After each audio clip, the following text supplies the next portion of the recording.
Dans cette vidéo, on va reprendre notre fonction de la dernière vidéo, y est égal à x au carré plus 2x moins 3, et on va résoudre les problèmes typiques, mais cette fois en utilisant la calculatrice. Et avant que j'oublie, il y avait une question qu'on n'a pas fait la dernière fois, c'est-à-dire de chercher l'ordonnée à l'origine de cette courbe, de cette fonction, l'ordonnée à l'origine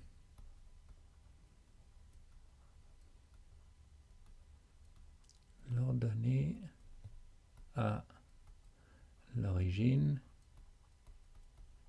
et l'ordonnée à l'origine pour n'importe quelle fonction de n'importe quel degré est assez facile parce que c'est y est égal à, dans ce cas, moins 3.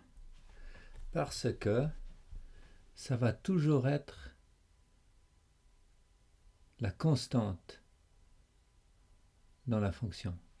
Pourquoi? Parce que à ce point, si on regarde les coordonnées de ce point, c'est 0.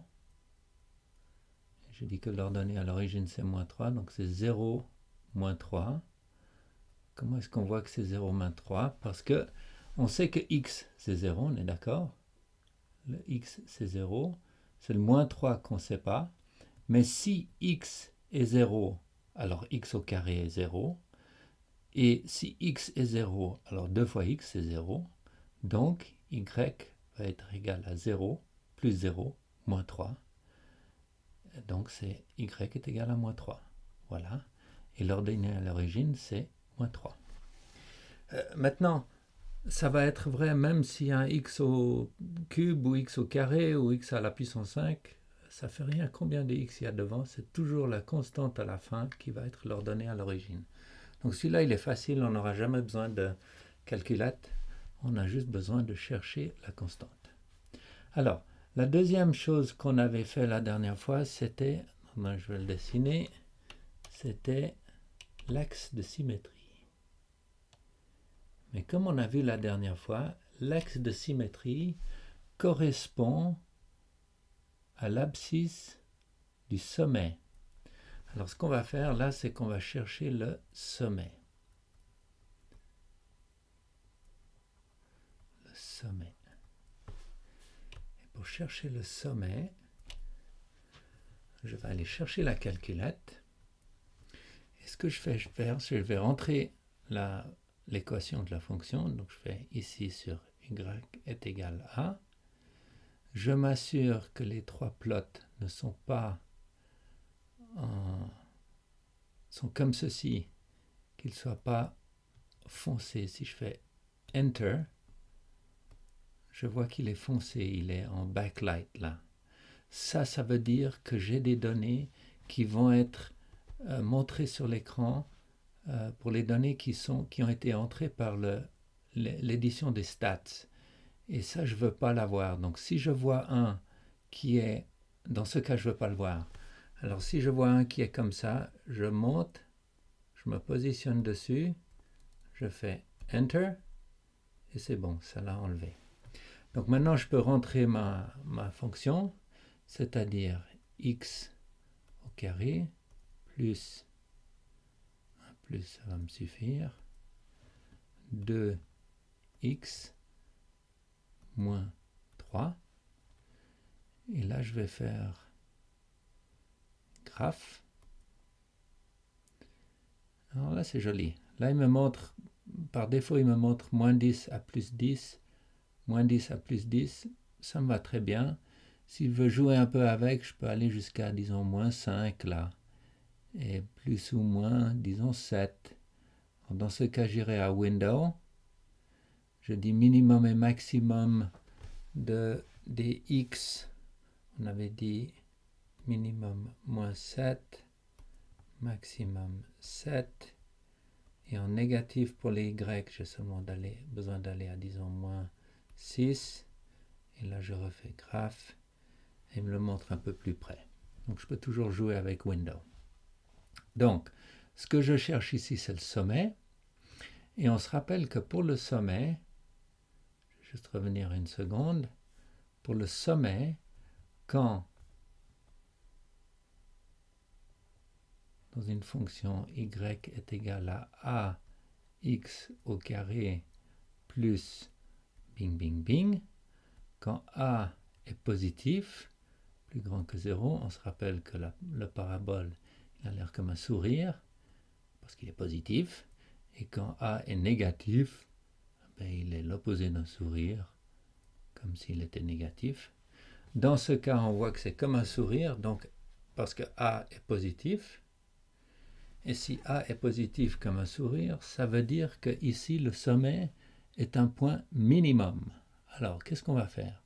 On va chercher ce calque bleu, je fais second calque, et je vais chercher le minimum. Alors, minimum c'est 3, je vais sur 3, et là il va me demander left bound, right bound. Pourquoi? Parce que ce qu'il va faire, en fait, ce qu'il va faire, c'est qu'il va essayer des valeurs de x, et il va regarder la valeur de y, et puis il va continuer à augmenter la valeur de x, ou la diminuer, jusqu'à ce que le y devienne le plus petit possible. Donc il va tester, mais il veut pas tester depuis moins infini jusqu'à plus infini, donc il dit, dis-moi un minimum, un à gauche. Donc je fais Enter ici, et il dit, je vais commencer avec mes x là, et donnez-moi un right bound, je vais mettre là. Donc il va chercher parmi les x de là et là. Puis après il me fait un guess. Il dit pour me faciliter la vie, mets-moi près de la valeur que vous cherchez, comme ça je n'ai pas besoin de chercher autant. Et là je fais Enter, il fait ses calculs, et il dit que c'est moins 1. Et là on voit que c'est moins 1,0000, parce qu'en fait il augmente petit à petit, mais ce n'est pas exact. Mais on voit là qu'en fait ça doit être moins 1. Et puis y c'est moins 4. Donc on revient ici, puis il nous a donné en fait le sommet. Le sommet c'est donc moins 1, moins 4. Et c'est exactement ce qu'on avait trouvé la dernière fois. Et si jamais on m'avait demandé l'axe de symétrie, eh bien l'axe de symétrie, je le vois directement là. L'axe de symétrie, c'est la droite dont l'équation est x est égal à moins 1, que je pique directement depuis là. Donc ça, c'est l'axe de symétrie, et ça, c'est le sommet. Ok, deuxième question qu'on avait, donc ça c'était les premières deux questions qu'on avait. La prochaine question qu'on avait la dernière fois, c'était quelles sont les racines? Ces deux points-là. Alors, on va chercher les racines. Et en fait, il y a deux façons de trouver les racines avec la calculette. Une façon, on va essayer la première, c'est de résoudre cette équation-là, comme on avait vu la dernière fois, x au carré plus 2x moins 3. Vous vous rappelez, la dernière fois, on avait fait par factorisation. Alors, on va aller chercher la calculette. Voilà, on va dans Apps, on va dans Polysmlt 2, un peu de pub, on refait Enter, et on va faire Poly Root Finder. Root Finder, chercheur de racines. Alors on va faire Enter, et là il va me poser plusieurs questions. Order, c'est quel degré? Alors on a une fonction qui est du deuxième degré, donc c'est deuxième degré, et le reste normalement on ne devrait pas changer, des nombres réels en notation normale, toujours en degrés, donc je peux aller sur Next. Next, il me dit que c'est cette clé-là, je clique dessus.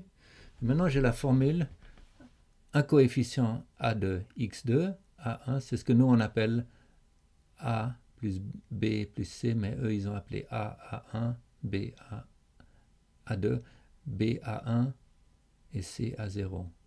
Donc dans notre cas, le coefficient de x au carré c'est 1, donc A2 c'est 1, donc je rentre 1, je vais au prochain. Le coefficient de x c'est 2, donc ça veut dire que A1 c'est 2, donc je lui dis A1 c'est 2.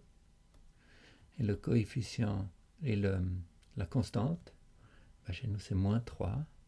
Je ne fais pas moins 3, je fais négatif 3 ici en bas, négatif 3.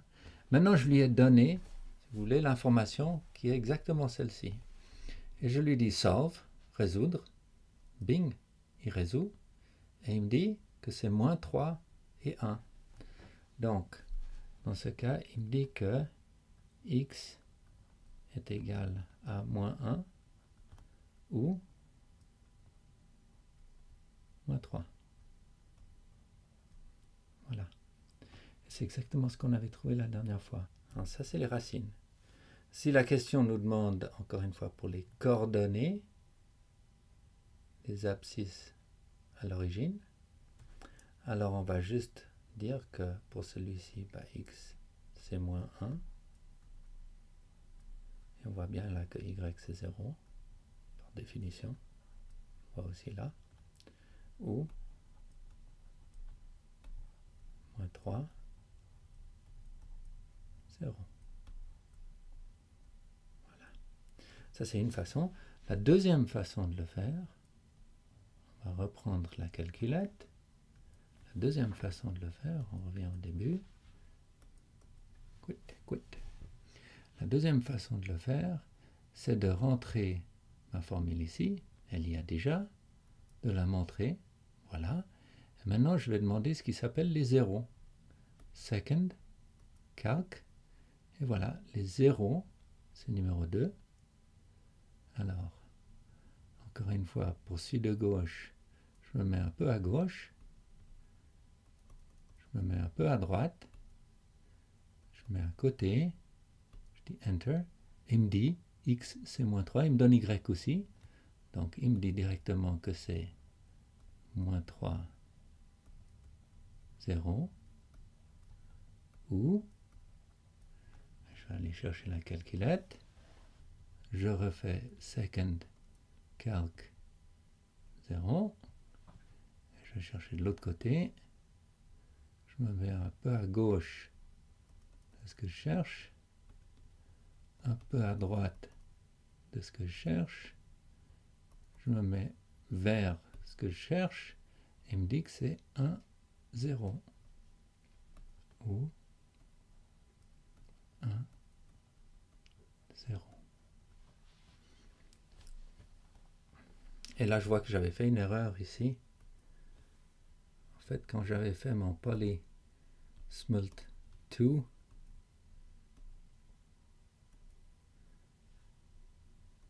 voilà, mes valeurs, ils sont toujours, et solve, c'était bien moins 3 et 1. J'avais juste fait une erreur ici. J'avais marqué moins 1. C'est pas moins 1, c'était 1. Donc ici, c'est 1. Voilà. OK.